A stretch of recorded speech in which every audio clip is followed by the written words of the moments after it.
Pero tungkol halimbawa, Meron pala kaligtasan sa ayon, labas ng INC 1914 eh. kung wala yung INC, ikaw ba, Noel? Yung Rizal kasi, mahirap yun. Generalization, Noel. Generalization, nahuhulog ka. Generalize mo eh. Case to case basis yung tanong mo eh. Tapos conclusion mo, Kumbaga yung, ituturing natin mapalad si Rizal. Buti pa si Mapalad si Rizal, ituturing natin. Hindi mapalad si Rizal kasi nandun siya sa kahirapan na walang mangangaral. Ngayon may mangangaral na eh. May gumagabay easy, na. Noel, easy. May gumagabay na ngayon eh. Kaya mas mapalad yung nakarinig. Oo nga eh. Mas mapalad Kahit, yung nakarinig. kahit hindi naakay, mayroon TikTok eh. Nakarinig sa TikTok eh. Diba? Kahit hindi naakay sa pamamay. Pero may TikTok, nakarinig si Noel. Pero yung katotohanan, nilalabanan pa rin, narinig na. Sabi nga walang hain, natitira pa. Tanungin ko kung ano yung katotohanan. Yung katotohanan ba sinasabi mo ang makilala si Felix Manalo bilang sugo? Hindi po. Hindi. Okay. Hindi po yun ang katotohanan. Hindi pala katotohanan. Yung katotohanan na ikapagpapa, no? Kasi yun, bahagi lamang ng mga katotohanan si Mang Felix. Pero ang dahilan kasi ng pagpunta ng Panginoong Jesucristo ay ipakilala yung nag-iisang tunay na Diyos. Yun ay ikapagtatamo ng buhay na walang hanggan. Yung mga taong yun na sabi nga hindi maliligtas, hindi nila alam kung paano nila sasambahin ng Diyos. Ang alam lang nila, mali yung ginagawa ng iba. Yung nagtutulak sa kanila sa maling relihiyon, pero alam ng kanila sa batas sa kanilang mga puso na hindi naman gano'n ang paglilingkod sa Diyos. Ayun, maaaring maligtas yun. Maliban na lang kung meron silang ibang kasalanan. Ganito, saglit lang ha. Kuya Noel, nandyan naman si Rayan. Nandyan ka naman bilang Catholic, si Rayan bilang Baptist, ako bilang INC. Bakit hindi natin tindigan kung ano ang stand ni Kuya Noel sa Katoliko sa kaligtasan? Halimbawa, ang mga tanong, pag kayo ay nabinyagan, kahit kayo ay nagbaptist, ligtas kayo. Pag kayo ay nagkatoliko at kahit hindi kayo nagmisa or nagkomunyon, ligtas kayo. Ganon din yung baptist. Ano stand ng baptist sa kaligtasan? Then ipe-present din namin sa inyo ano ang stand ng INC sa kaligtasan. Ayaw nyo pare-pares tanggapin eh.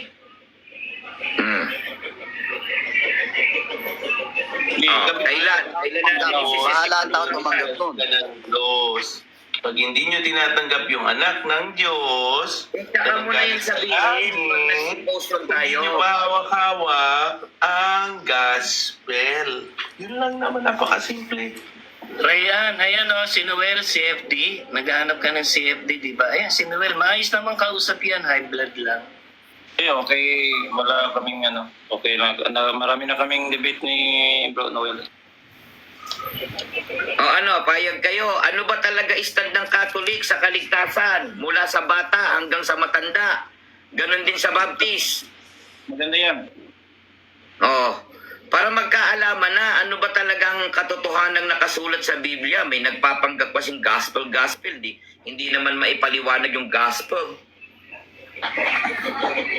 Kailan? Sa linggo. Alas 8. Sino ba yung ililigtas ni Kristo? Katoliko ba? Baptist ba? O Iglesia ni Kristo? Naku, yari kayo dyan. Alas 8, Kuya Noel, linggo. Ang magiging platform ganito. Sabi ko sa'yo kanina. Teka muna, andyan naman si Kuya Rayan eh. Halimbawa, sabi ko meron ako kadibate, another kulto sa linggo. okay. Hindi ka nakikinig. Bukas, tirahin nyo na bukas. Bukas. Linggo ba bukas o Tuesday? Ano bang klaseng utak kayo, bro? Sabi ko linggo, hindi Easy. Sama ng gising Manuel high blood ka agad. Easy lang. Offer lang yun. hindi Pwede ka patas. Kung nagre-register hindi naman, sa isip mo kasi kung ano yung sinasabi ng tao. Hindi, para gumagawa- magkaalaman na mula sa Tao lang pagkabata. Noel. Tao lang. Ikaw man nakalilimot din. Easy lang. Meron pa kayo Muna ng isang- gigising mo. excited lang. Kami pala, Kuya ano, Noel, may bibigay pa ako isang halimbawa, Kuya Noel. Di ba meron aklat ang Katoliko, nakasulat doon yung halimbawa, pinatutunayan na hindi kailanman itinuring ng mga apostol o inisip ng mga apostol na si Kristo ay Diyos. Isa yon sa mga batas na inilagay sa kanilang mga puso. Yung mga sumulat na yon. Kaya naisulat yon. Kahit na dumaan pa yon kahit pa yun ay dumaan sa kumbaga pagsusuri ng otoridad Katoliko, naisulat yun. Dahil meron talagang inilalagay na batas sa kanilang mga puso at yun ay kalooban ng Diyos. Kaya naisulat yun sa CFD. Kaya nga nakalusot kahit na dumaan sa kanilang otoridad.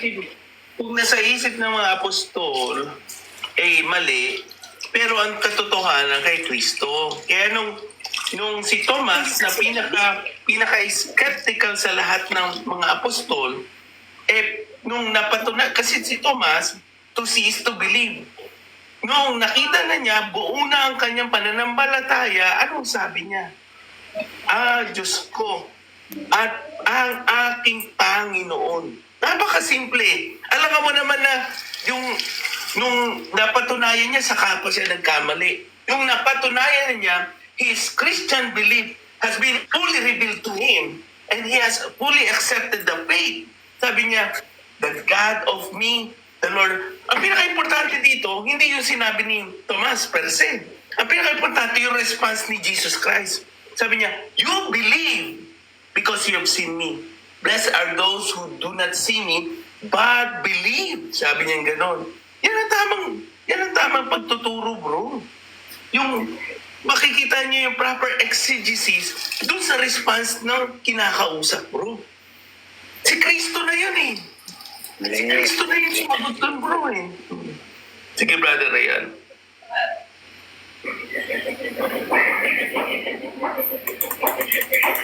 tama yun yung gospel na Kuya Noel. Pero ang confirmation ko lang, parang parang marami pala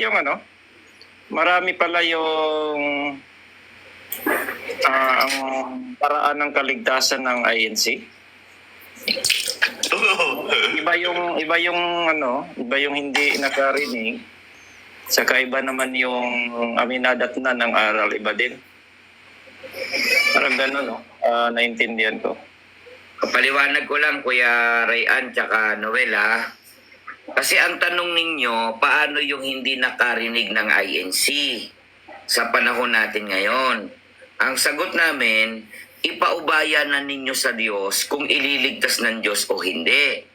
Paano yung Baptist at Katoliko na narinig nila ang aral sa Iglesia ni Cristo, ang ililigtas ni Cristo, yun ang ililigtas at ayaw mong mag-INC na Katoliko, ayaw mo mag-INC na Baptist, natitiyak ko sa impyerno kayong dalawa. Yun yung stand namin. Kaya nga, pero maraming paraan ng kaligtasan, depende sa sitwasyon. Ang Diyos ang nakakaalam nun, bro.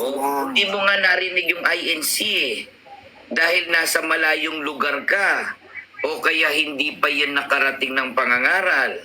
Pero ang natitiyak namin, kapag ikaw ay nakarinig ng aral sa INC at nanatili kang Katoliko at Baptist, isa lang natitiyak namin, hindi kayo maliligtas. Kaya nga, yun, naintindihan naman namin yung inyong tindig. Hindi inabot ng tamang aral, Kuya Ander, walang tiyak na kaligtasan yun. Pero yung aral pa rin, ang aral pa rin Sa utos ni Kristo, ayon kay Kristo, ay lalo ng tiyak na maliligtas. ang ibig pa rin sabihin ng ang ibig pa rin sabihin na hindi na naabot ng aral sa inyo ay yung hindi na pangaralan ni Felix Manalo, kasi kahit may Biblia pero hindi na pangaralan ni Kapelix, hindi pa rin ibig sabihin hindi pa rin nila maiintindihan 'yon.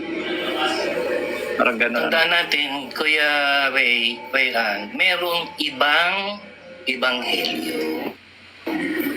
Ang kailangan matanggap ng tao, yung dalisay na ebanghelyo. Kasi, sa amin tingnan mo ito hindi, paliliwanag ko lang, Kuya Rayan. Sabi sa ikalawang Tesalonica 1:8-9 na maghihiganti sa hindi nagsisikilala sa Diyos at sa kanila na hindi nagsisitalima sa Ebanghelyo. Diyan tayo hatulan sa Ebanghelyo. May paraan kasi ng pagliligtas batay sa Ebanghelyo. Ang tanong ni Kuya Noel, yung hindi na pangaralan ng Ebanghelyo. Meron ding binabanggit ang Ebanghelyo tungkol doon sa nakasulat sa Roma 2:12-14 na may kautusan na nasusulat sa puso, no? Doon sila hahatulan kasi hindi nga na nila natanggap yung dalisay na ebanghelyo.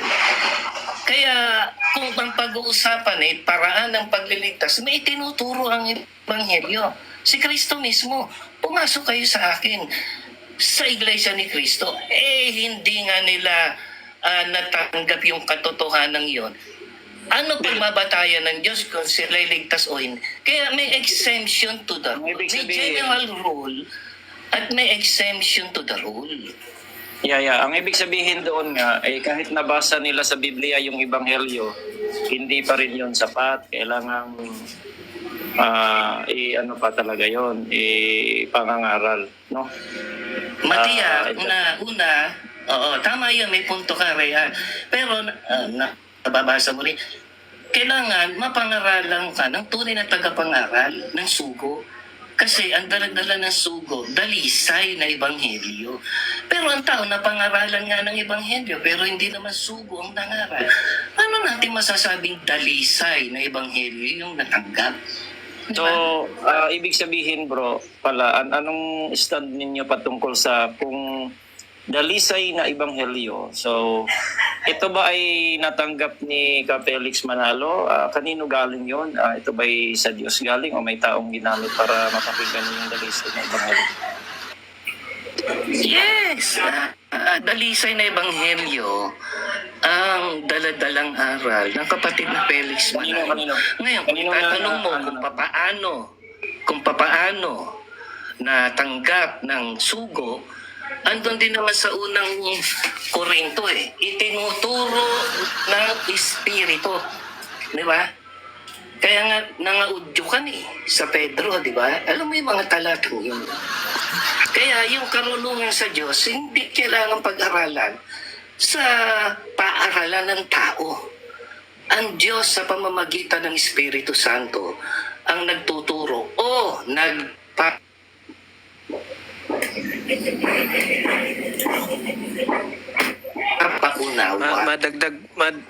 napuputol ka Kuya Dark Horse. Madagdag ko lang Kuya Pastor Ray, yung kahit na nabasa mo hindi naman sugo yun nagpahayag. Halimbawa nabasa, pasanin mo ang iyong krus. So ang ginawa nung nagpasan ng krus. Maliligtas ba kung nagpasan ng krus? Pastor Ray? Di ba? Siyempre, nabasa niya yung rebulto. Gumawa na rebulto. Sa tingin mo ba, ikaliligtas yun? Nabasa lang naman. Di ba? Yun lang naman yung example doon. Bilang katunayan pa na naudyo ka ng Espiritu Santo, pangangaral ng sugo. Nung magsimula siyang mangaral, nagulat ang lahat ng mga mangangaral. Mga tao hindi matanggap yung aral na itinuturo ng sugo. Dahil wala silang napakinggan ganun kundi sa kapatid ng Felix Manalo lang. Yun ang katunayan, naudyokan siya ng Espiritu Santo. Kaya,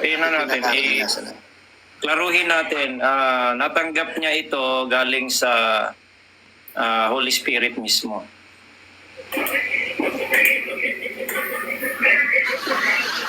Yes, ipinaunawa sa kanya yan ng Diyos sa pamamagitan ng Espiritu Santo. Okay. Paano natin kumbaga ma-scrutinize kung ito ba ay totoo ba ito o hindi? Paano natin ma-verify Yung mga ganyan. Diba sa ang batayan sabi ni Kristo, alam mo to, Ryan, nagagamit mo to eh. Yung nasa Juan 3:34. Sapagkat ang sinugo ng Diyos ay nagsasalita ng mga salita ng Diyos. Kaya, pagka ang nangaral ay tunay na sugo, tiyak yun, salita ng Diyos yun. Sa aral, sa madaling salita, makikilala ang tunay na relihiyon, tunay na tagapangaral sa aral na nakasulat sa Biblia o Ebanghelyo. Kaya, yung mga aral na labas sa Ebanghelyo, alam mo naman yung pastor, di ba? Baka ma-high blood na naman si Kuya Noel, wag na lang.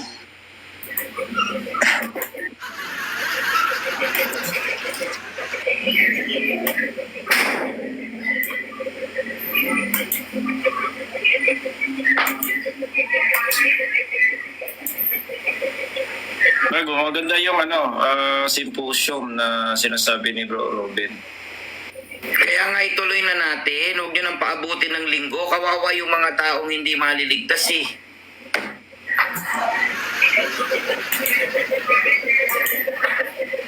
O, yun na lang topic patutunayan ni Kuya Noel Perfecto na kailangang umanib sa Katoliko para maligtas. At patutunayan ni Kuya ni Pastor Puentes na kailangan umanib sa Baptist para maligtas.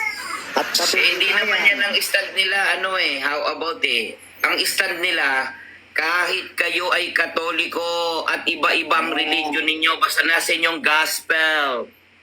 di ngayon pa lang tinatanggap niya maliligtas din kahit Iglesia ni Cristo. Yes. Tanggap ni Noel yan. Kaya nga magulo aral ng Catholic at Baptist. Ligtasan Bakit nila. nakikipaglaban pa maliligtas din pala? Kaya nga. Anong pinaglalaban ni Kuya Noel? Kuya Rayan, tayo, symposium. Ano ba ang stand talaga ng Baptist sa kaligtasan? Kahit Katoliko ka ba? Pero naniwala ka sa isang aral ng Baptist, ligtas ka rin. Basta ang sa amin, basta hindi ka Iglesia ni Cristo, hindi ka maliligtas. Pero kung hindi mo naabot yung pangangaral tungkol sa Iglesia, ang Diyos na bahala sa'yo. Oo. Magandang tema yun.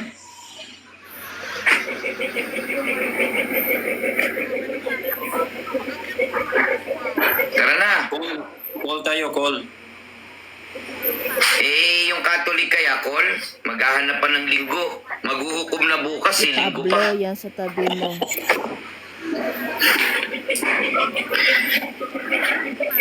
Naalala ko tuloy sinabi ni Pope kahit ano-anong religion may kaligtasan Huwag na tayo magkatoliko kahit anong religion pala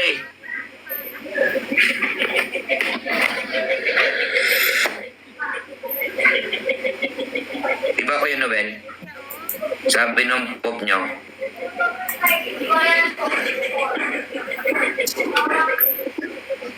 Sabi ng Pope yun, pero sabi nyo naman, yung katawan ni Mang Felix nabubulok sa libingan kasama yung kanyang kaluluwa, sabi ni Brother Shelby. Brother Shelby!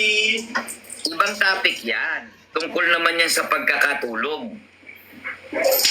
Pero maligtas na nabubulok ang kaluluwa sa libingan.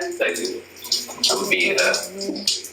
Kaligtasan na sa Kaya nga may pagkabuhay na maguli 14. Maligo ka Kaya muna, nga may Kuya Noel. pagkabuhay na maguli. Pirato nila, nabubulok sa libingan, pati yung kaluluwa. Anong klaseng kaligtasan yun, bro? Pati daw kaluluwa nabubulok ko. Pero baligtas na nabubulok yung kaluluwa kasama ng katawan sa libingan. Sabi na, nabubulok ang Sa amin yung kaluluwa. mga Shelby yan. Shelby, Naman, sabi Shelby. mo lang nabubulok ang kaluluwa, Shelby? Paano kaya Ang ito? nakasulat sa Biblia, yung kaluluwa dumidikit sa alabok. Yung kahulugan no, patay. Eh, Anyway, bro. Shelby, Chismis pala ni Noel eh. Daragdag ka, Kuya Noel, nabubulok. Paano mabubulok? Sa aral kasi ng Catholic, may barrier sa langit. Merong transparent na salamin na aakyat na yung mga yung mga ninuno ni Kuya Noel kasi kakatirik kandila every November 1st.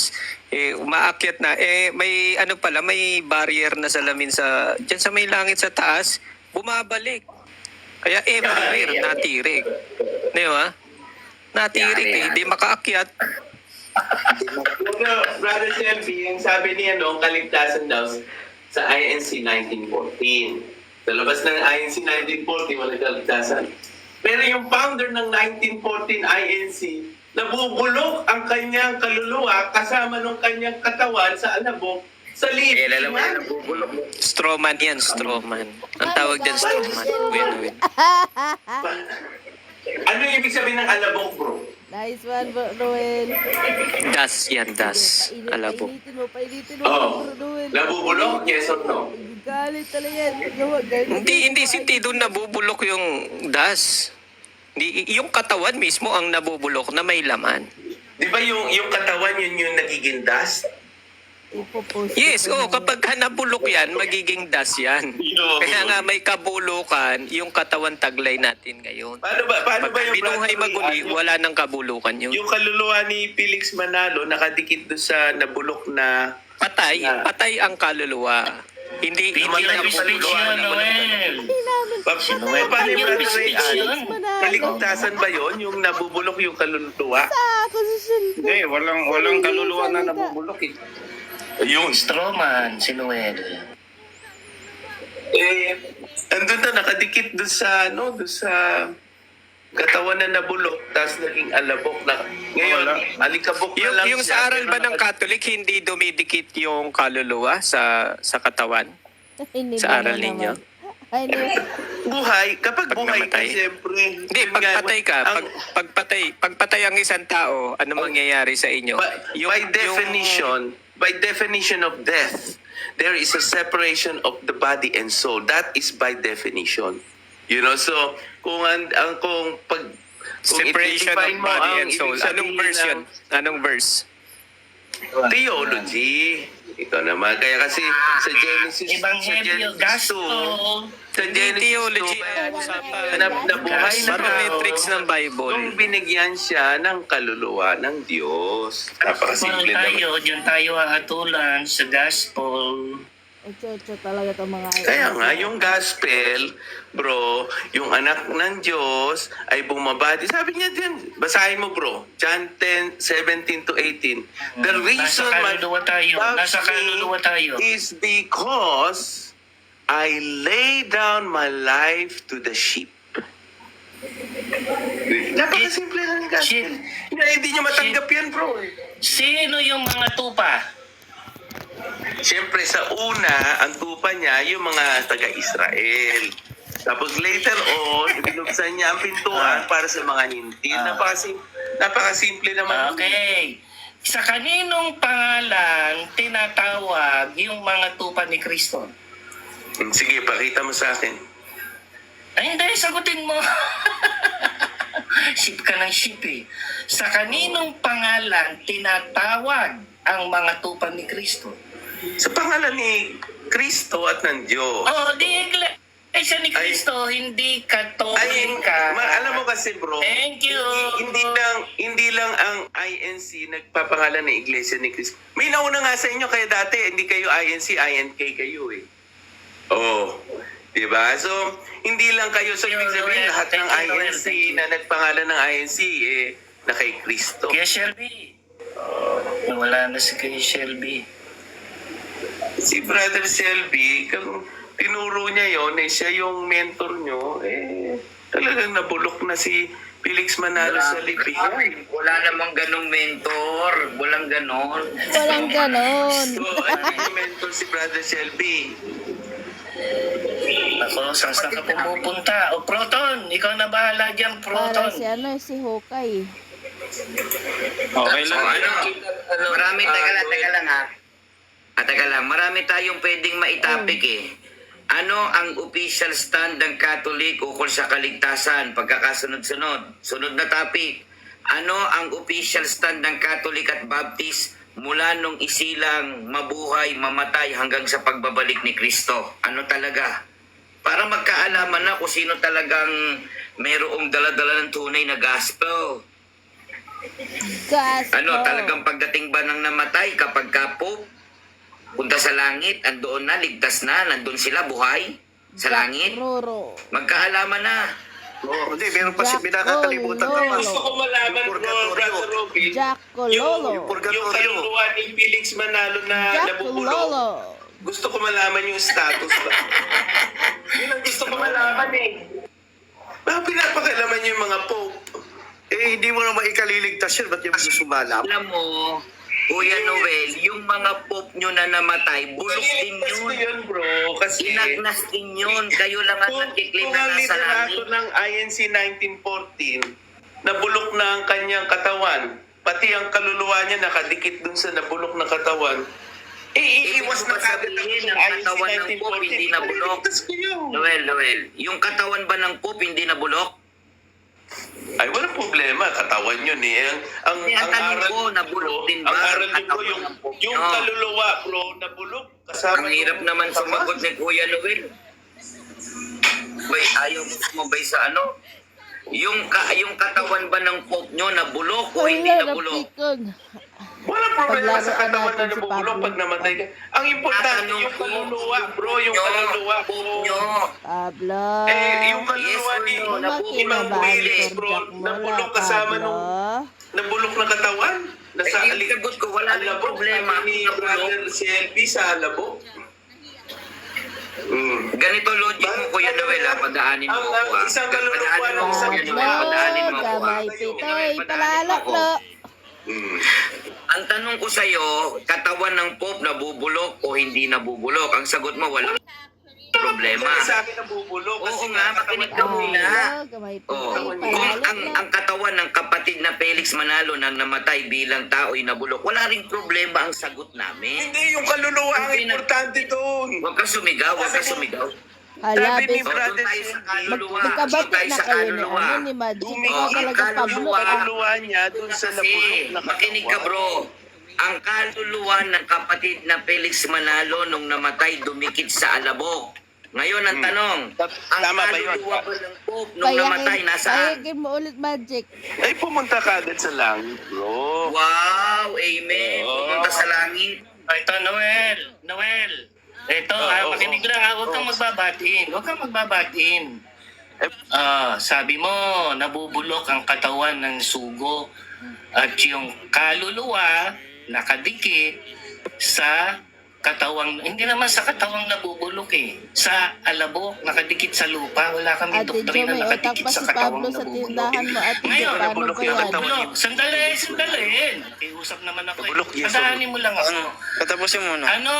Ano ang sinasabi ng Apostol Pablo? O ito, sa isang iglap, sa isang kisap mata, kasabay ng Kumuha si pagtunog ng Pablo huling ng trumpeta ramen, at sa tapos pagtunog si ng Sammy si trumpeta, ramen. muling Yan ang bubuhayin ng in-order mga niya sa akin patay at bibigyan ng katawang hindi nabubulok. Ah, Hindi, At tayong mga buhay pa ay bibigyan din ng bagong katawan. Ito na, sapagkat itong katawan nating nabubulok at namamatay ay dapat mapalitan ng Hindi tayo sa katawan, bro, doon sa hindi kaluluwa, bro. nabubulok at hindi namamatay. Kaya kung nabulok Hindi tayo man doon sa ang katawan, bro, katawan doon ng sa- kapatid na Felix doon tayo Manalo, sa kaluluwa, pagdating ng kaluluwa. araw ng paghukom, papalitan niya ng katawang hindi nabubulok. Doon tayo sa kaluluwa. Thank you. Hindi tayo sa hindi tayo sa katawan. Kuya Noel, si David ba nakakita ng Hindi ba yung kapulukan? kaluluwa sinagot ka na nakadikit sa alabok? Oh. Nakadikit sa alabok. Oh. Kuya Noel, si David ba? Si David ba nakakita ng kabulukan? Nakakita ba ng kabulukan si David? Huwag yung para Hindi ko alam. tingnan mo. Hugutin mo. Kung may mabasa ako sa Biblia, si David nakakita ng kabulukan. Oo, ayun naman pala eh. Oh, ano yung nakita niya? Meron nga Ano yung nakita niya? kabulukan. Nabulok na May katawan, nabulok kabulukan na na sa tao. libingan. Yung katawan siguro. Saan pa nakadikit yung kaluluwa ni David? Tanong yan si David, saan nakadikit Pakita mo yung na kaluluwa nabulok niya? yung kaluluwa ni Saan David. nakadikit ang kaluluwa ni David? Sige, ilatag Di mo. ba? Si David din nagsalita. Sige. Nasa alabok ang kanyang kaluluwa, dumikit. Ibasahin mo. Oo, di ba? Alam mo naman yung talatang yun eh. Di ba? Pambira. Ano? Talaga kasi alam mo yung talatang. Ang kaluluwa nabubulok? Sa INC, hindi pala, yung kaluluwa, hindi siya Nabubulok daw ang hindi siya kaluluwa. humihiwalay sa katawan pagka mamatay.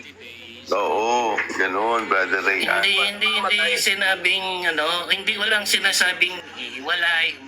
Basta sinasabi ng Biblia, pag ang tao namatay, yung laman ay babalik sa alabok. Di ba? Sa Genesis pa naman eh. Yung kaluluwa, dumidikit sa alabok. Figurative yun, figurative. Kasi sa Genesis, di ba, ang tao ay naging kaluluwang may buhay. Sa amin kasi humihiwalay yun, pero yes, kung yan ang inyong aral, okay. Pero Kuya Noel, nasa gospel ba yung aral nyo na communicatio idiomatum?